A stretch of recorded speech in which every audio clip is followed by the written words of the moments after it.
Hello everyone, welcome back to another video. HP medical TET November 2025 का examination आज 5 नवंबर को conduct हुआ। I hope आप सभी का एग्जामिनेशन अच्छा हुआ होगा। इस वीडियो में हम कंप्लीट जनरल अवेयरनेस के 30 क्वेश्चंस और साइकोलॉजी और पेडागोजी के जो 30 क्वेश्चंस पूछे गए थे, इन क्वेश्चंस को डिस्कस करेंगे। दो सेक्शन हम इस वीडियो में डिस्कस करेंगे। स्टार्ट करते हैं सेक्शन 2 से, जो कि है जनरल अवेयरनेस। इसके बाद हम साइकोलॉजी सेक्शन डिस्कस करेंगे। ओके, स्टार्ट करते हैं पहले क्वेश्चन से।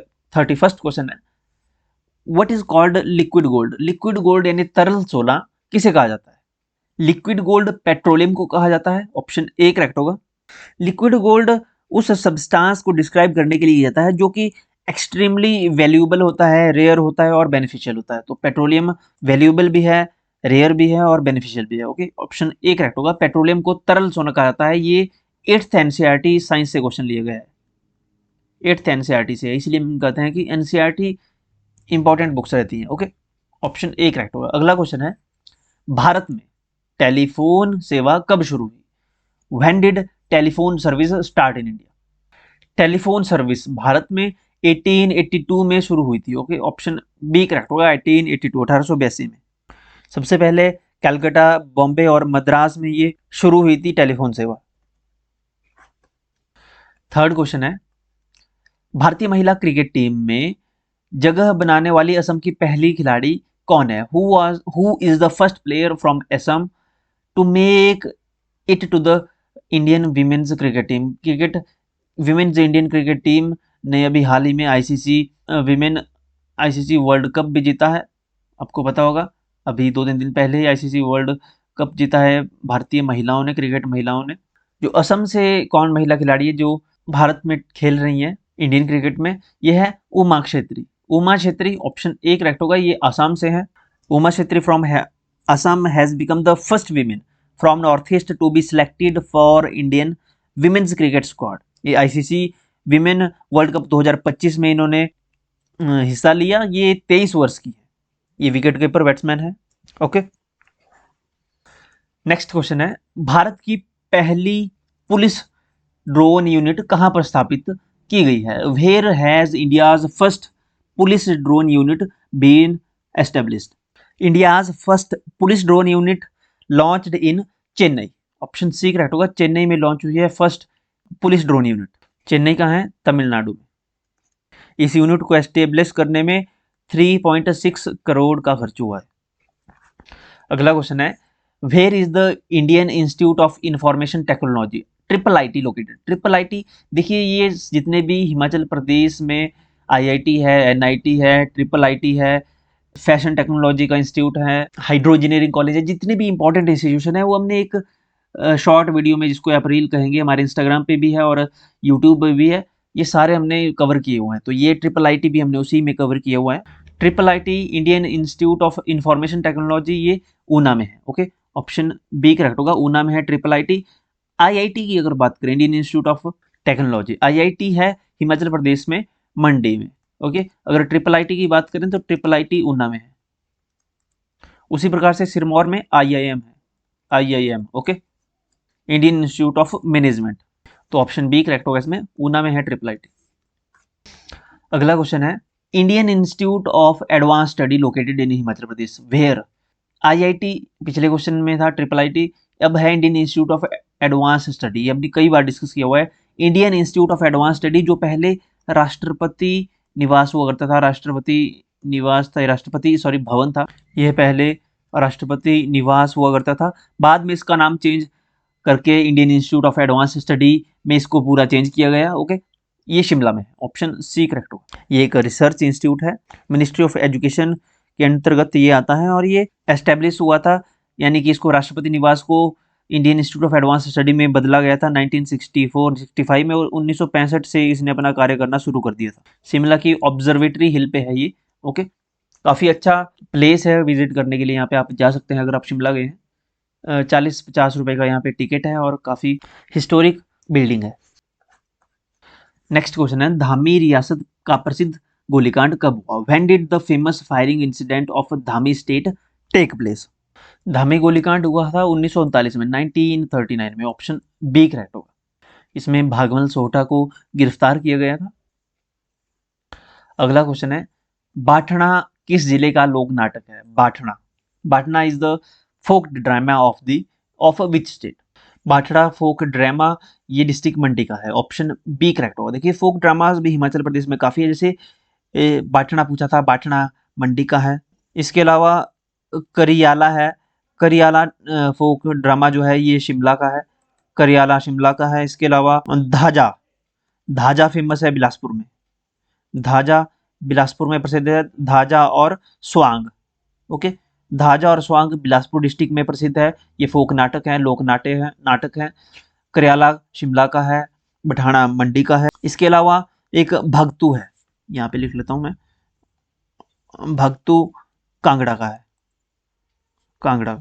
झांकी चंबा का है, हमने पहले भी किया हुआ है, चंबा का है। झांकी लोक नाटक जो है वो ये चंबा का है। इस क्वेश्चन का करेक्ट आंसर होगा option B Mandi. Next question modern history से है, ब्रह्म समाज के संस्थापक कौन थे? Who was the founder of Brahmo Samaj? Brahmo समाज की स्थापना की थी राजा राम मोहन राय ने। ऑप्शन ए करेक्ट होगा। क्वेश्चन पूछ लिया जाता है कि कब की थी? 1828 में ब्रह्मो समाज की स्थापना की थी राजा राम मोहन रॉय ने। राजा राम मोहन रॉय सोशल रिफॉर्मर थे। इन्हें भारतीय पुनर्जागरण का जनक भी कहा जाता है, भारतीय पुनर्जागरण का जनक। ओके, देखिए ऑप्शन में स्वामी दयानंद सरस्वती दिया गया है। स्वामी दयानंद सरस्वती ने आर्य समाज की स्थापना की थी। आर्य समाज की स्थापना स्वामी दयानंद सरस्वती ने की थी। कब की थी? 1875 में, 1875 में आर्य समाज की स्थापना स्वामी दयानंद सरस्वती ने की थी। अगला क्वेश्चन है, मिस अर्थ इंडिया 2022 की विजेता वंशिका परमार का संबंध हिमाचल प्रदेश के किस जिले से है?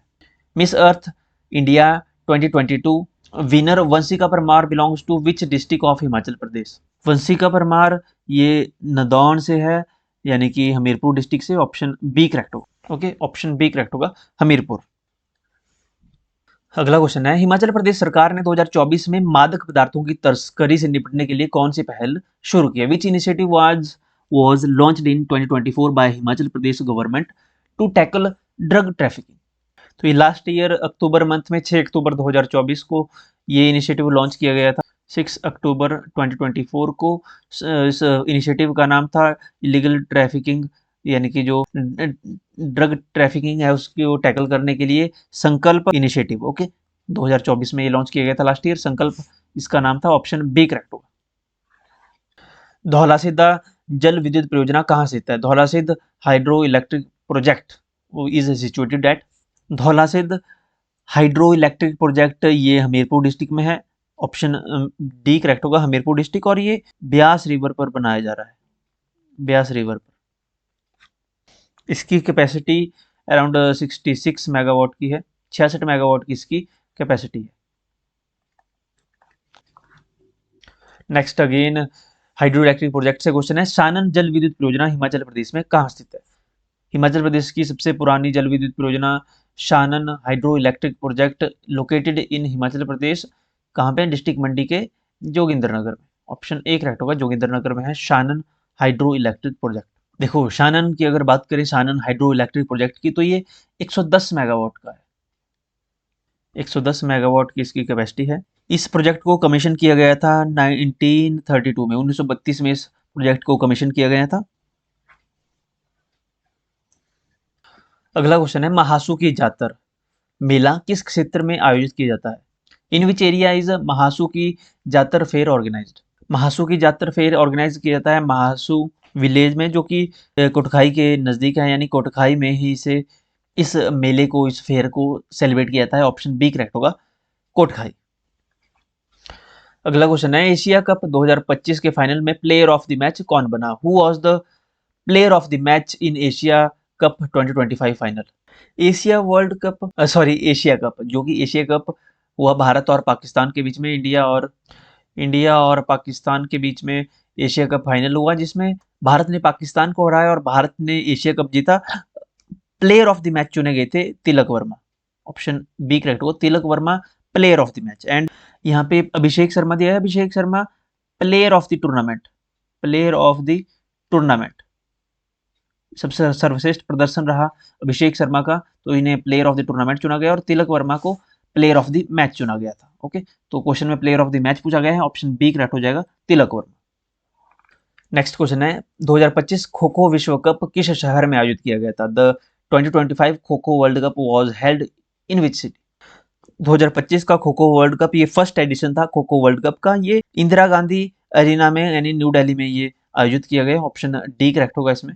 ओके, इंदिरा गांधी न्यू दिल्ली में 13 से 19 जनवरी तक, 13 टू 19 जैन 2025।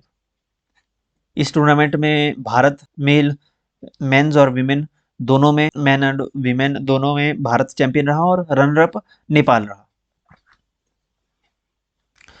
अगला क्वेश्चन है मैगस्थनीज ने भारत के विषय में जो पुस्तक लिखी उस पुस्तक का क्या नाम था? The name of the book written by the Megasthenes about India was, उस पुस्तक का नाम क्या था? उस पुस्तक का नाम इंडिका था। ऑप्शन बी करेक्ट होगा, इंडिका। ये जो मैगस्थनीज है ये एक ग्रीक ऑथर था, ग्रीक एम्बेसडर था to the court of Chandragupta Maurya.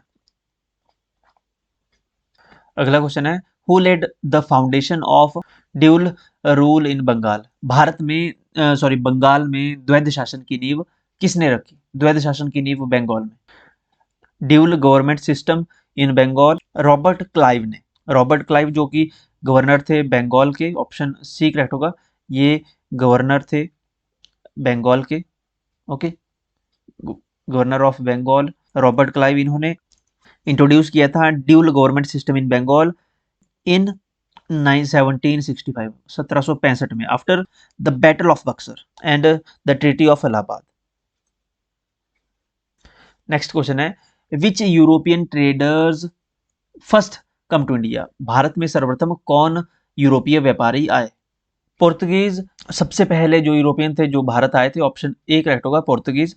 Portuguese explorer की अगर बात करें तो Vasco da Gama, Vasco da Gama, Vasco da Gama was the first European trader to reach India. Why? Atlantic Ocean, किसके थ्रू आया था वो?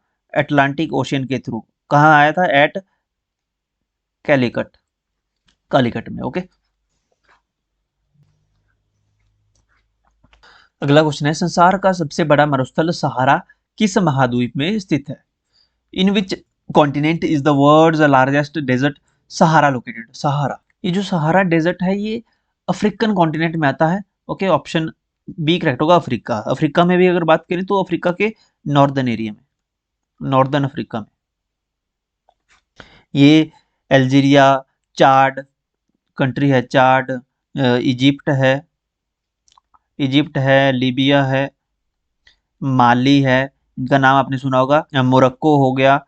ओके, मोरक्को, सूडान, इन कंट्रीज में ये जो सहारा डेजर्ट है ये फैला हुआ है। ओके, यानी नॉर्दर्न जो अफ्रीकन कंट्रीज है उनमें।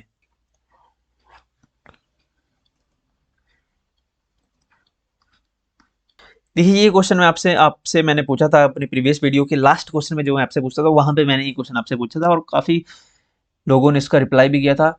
ऑस्ट्रेलिया किसकी राजधानी है? ऑस्ट्रेलिया की राजधानी क्या है? सॉरी, ऑस्ट्रेलिया की राजधानी क्या है? ऑस्ट्रेलिया की राजधानी है कैनबरा। ऑप्शन सी करेक्ट होगा, कैनबरा ऑस्ट्रेलिया की राजधानी है।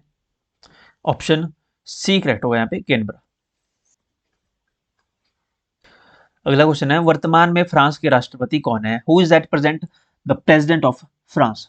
इमैनुअल मैक्रोन प्रेसिडेंट है फ्रांस के, ऑप्शन सी करेक्ट होगा। ये भारत में भी as guest, chief guest Bharat में भी आते हैं ये, जैसे 2024 में लास्ट ईयर इनको इनवाइट किया गया था पीएम मोदी द्वारा रिपब्लिक डे पे 25-26 जनवरी पे, इमैनुअल मैक्रोन।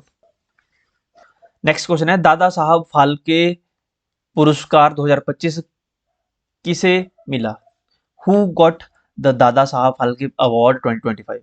मोहनलाल को दादा साहब फाल्के पुरस्कार 2025 से सम्मानित किया गया। ऑप्शन डी करेक्ट होगा, पूरा नाम है इनका Mohanlal Vishwanathan. Okay, option D correct होगा इसमें। अगला क्वेश्चन है भारत में किस राज्य की सबसे लंबी तटरेखा है? Which state has the longest coast line in India? ये क्वेश्चन भी हमने बार बार रिवाइज किया हुआ था अपने रिवीजन के वीडियोस में। तो state Gujarat has the longest coast line in India. इनकी गुजरात में जो कोस्ट लाइन है, जो समुद्र के साथ बाउंड्री लगती है, वो है around 1600 kilometre, 1600 kilometre coast line है इंडिया की स्टेट गुजरात में यूनिट, ओके। किसके साथ लगती है? अरेबियन सी के साथ लगती है, वेस्ट कोस्ट लाइन। अगला क्वेश्चन है which is the India's first rocket launch centre? Bharat का प्रथम रॉकेट प्रक्षेपण केंद्र कौन सा है? तो India's first rocket launch centre Kerala में है, केरला के थंबा में, ओके। थंबा इसको पढ़ते हैं, ऑप्शन सी करेक्ट होगा। ये एस्टेब्लिश हुआ था 1963 में। इसकी अगर शॉर्ट फॉर्म की बात करें तो इसको बोलते हैं TERLS, यानी कि फुल फॉर्म है इसकी थुम्बा, ई से इक्वेटोरियल, आर से rocket launching station, okay, Kerala में। नेक्स्ट क्वेश्चन है how many parts are there in Indian constitution? Indian constitution में कितने पार्ट्स हैं? देखिए, जब कॉन्स्टिट्यूशन बना था ना तब इसके 22 पार्ट थे, यानी जो ओरिजिनल कॉन्स्टिट्यूशन है, अगर ओरिजिनल पूछा जाए यानी मूल संविधान में कितने भाग थे, कितने पार्ट थे, तो 22 पार्ट्स थे मूल संविधान में।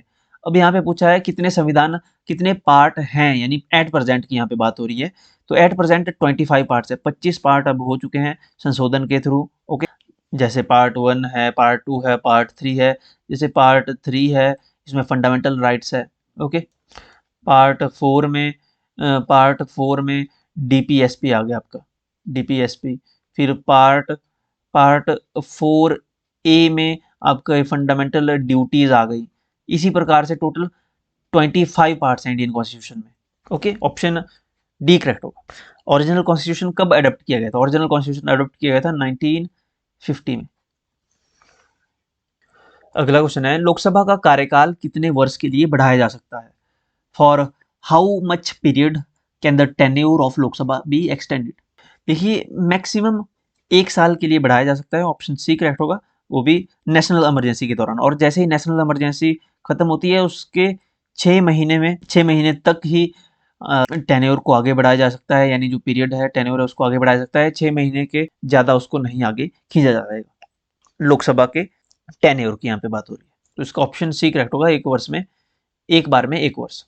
लास्ट क्वेश्चन में हमने यहाँ पढ़ा कि इंडियन कॉन्स्टिट्यूशन अडॉप्ट किया गया था 1950 में। देखिए, इंडियन कॉन्स्टिट्यूशन अडॉप्ट कर लिया गया था कॉन्स्टिट्यूशनल असेंबली द्वारा, जो संविधान सभा थी, कॉन्स्टिट्यूशनल असेंबली थी, उसके द्वारा 26 नवंबर 1949 को ही 26 नवंबर 1949 को ही अडॉप्ट कर लिया था कॉन्स्टिट्यूशन, लेकिन 1950 में से लागू किया गया था, ओके। तो इसमें कंफ्यूजन ना रखें, अडॉप्ट 1949 में कर दिया था 26 नवंबर को कॉन्स्टिट्यूशनल असेंबली द्वारा, लेकिन 1950 में से लागू किया गया था, ओके।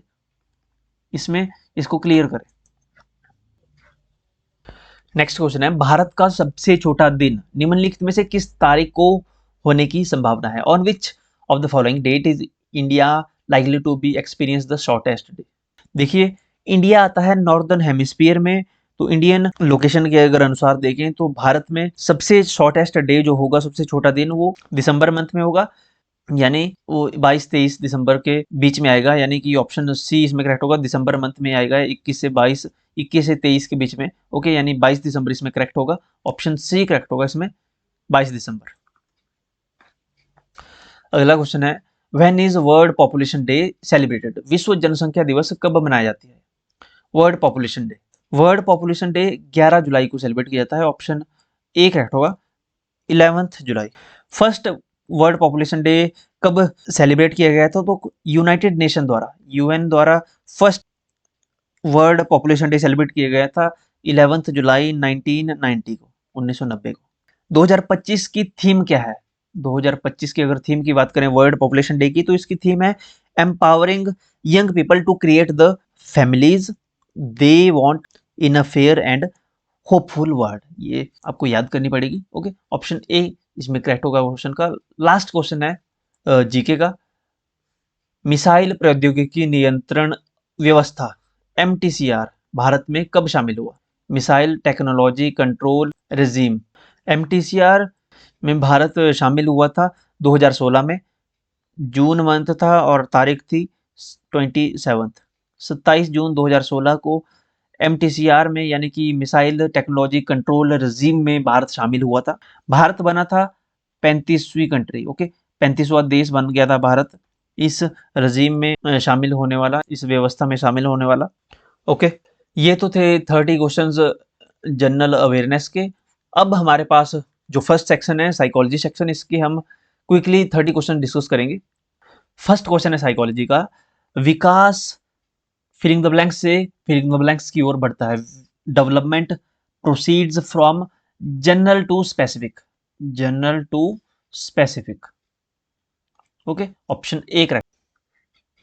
सेकंड क्वेश्चन है, filling the blanks is the philosophy that all children have a right to get equal education in regular school system. Filling the blanks एक विचारधारा है, किसी भी बच्चे को एक नियमित विद्यालय व्यवस्था में समान शिक्षा प्राप्त करने का अधिकार है। ये है इंक्लूसिव एजुकेशन, यानी कि समावेशी शिक्षा, यानी सभी बच्चे को एक विद्यालय में एक स्थान पर एक छत के नीचे समान शिक्षा दी जाएगी।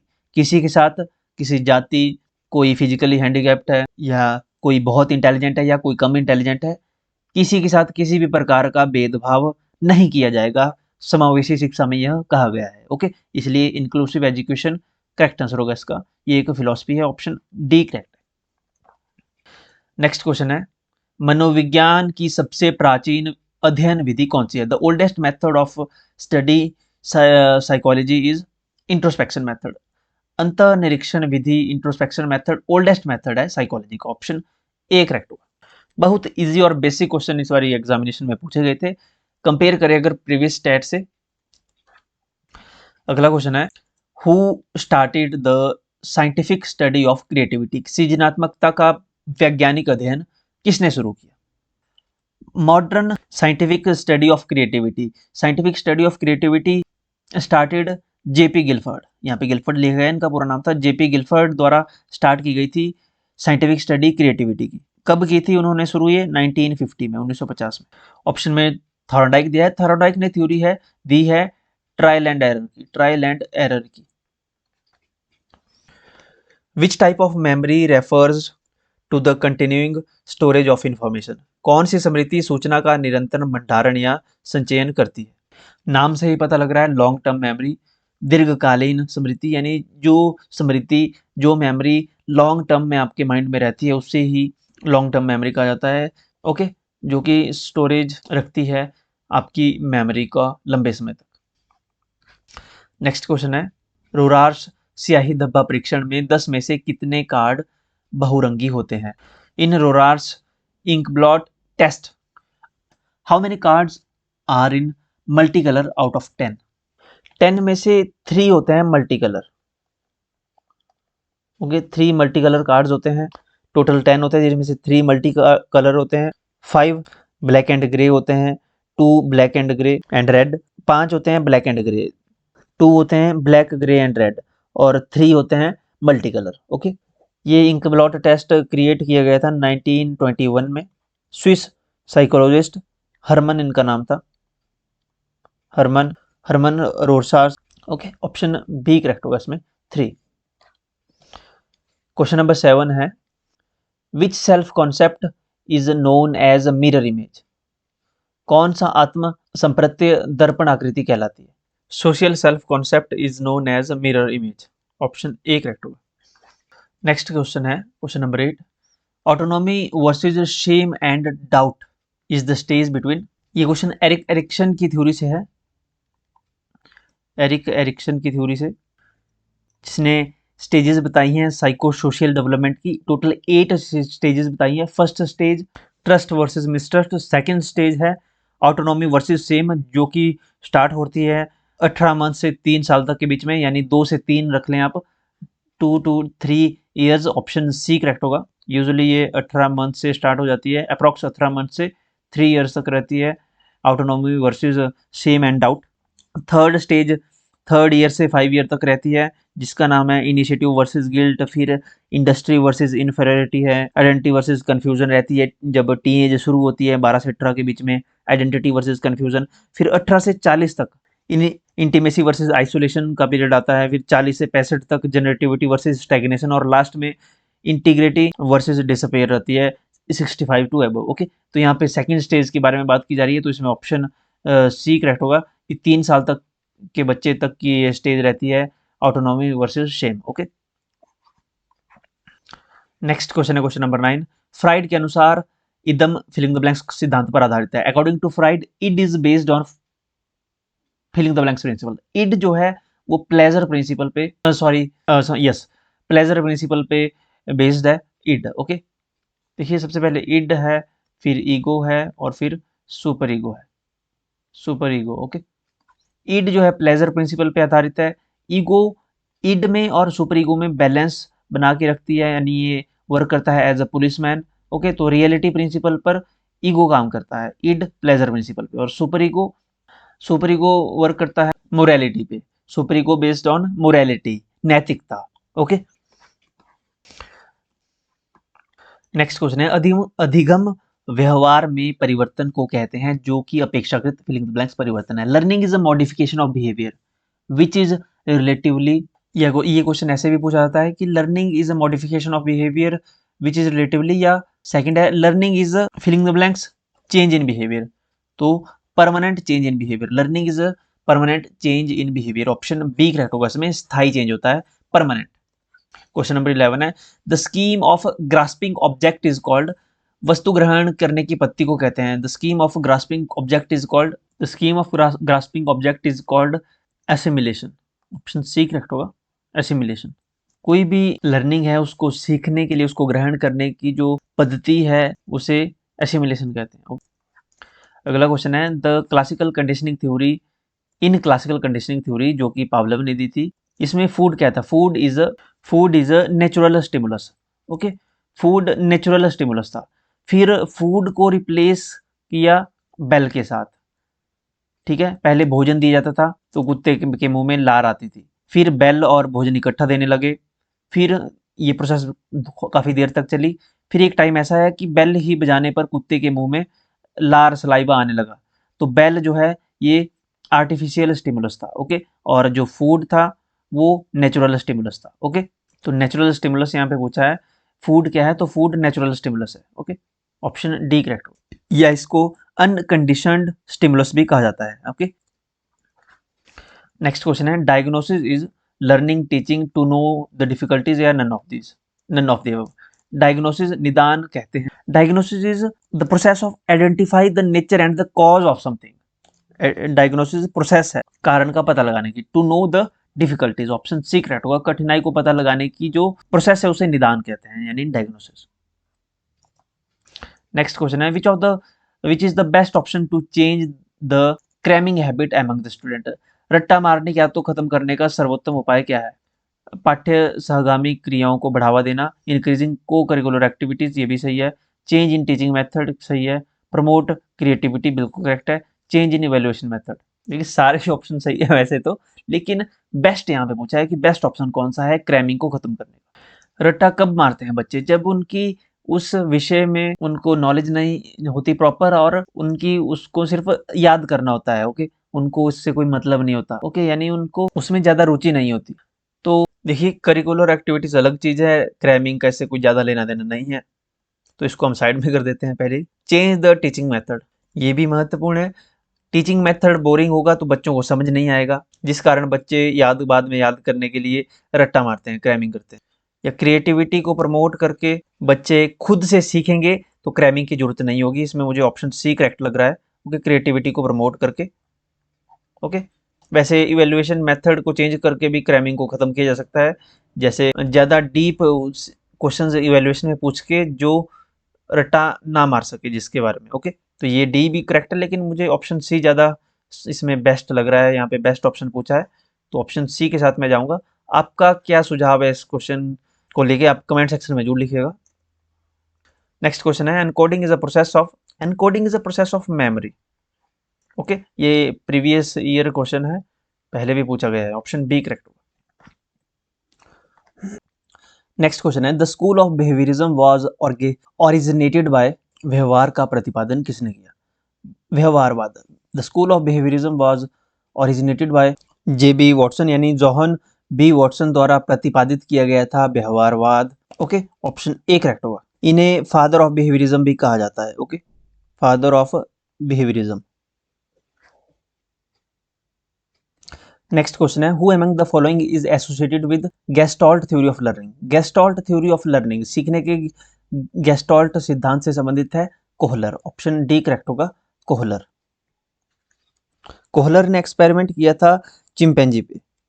इसे इनसाइट थ्योरी ऑफ लर्निंग भी कहा जाता है। Okay, insight theory of learning, theory of learning.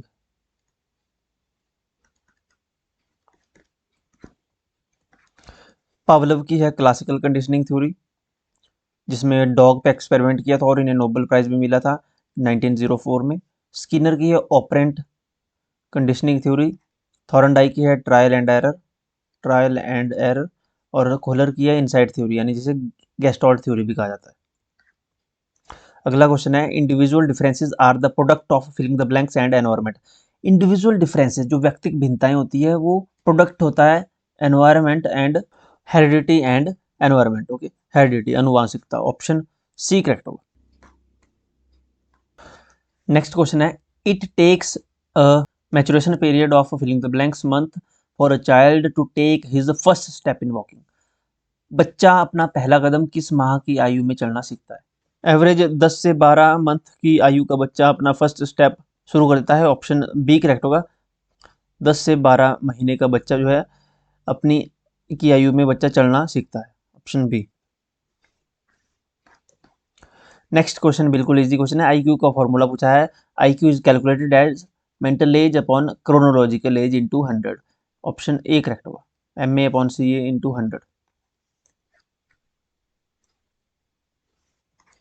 Okay, option A correct है यहाँ पे।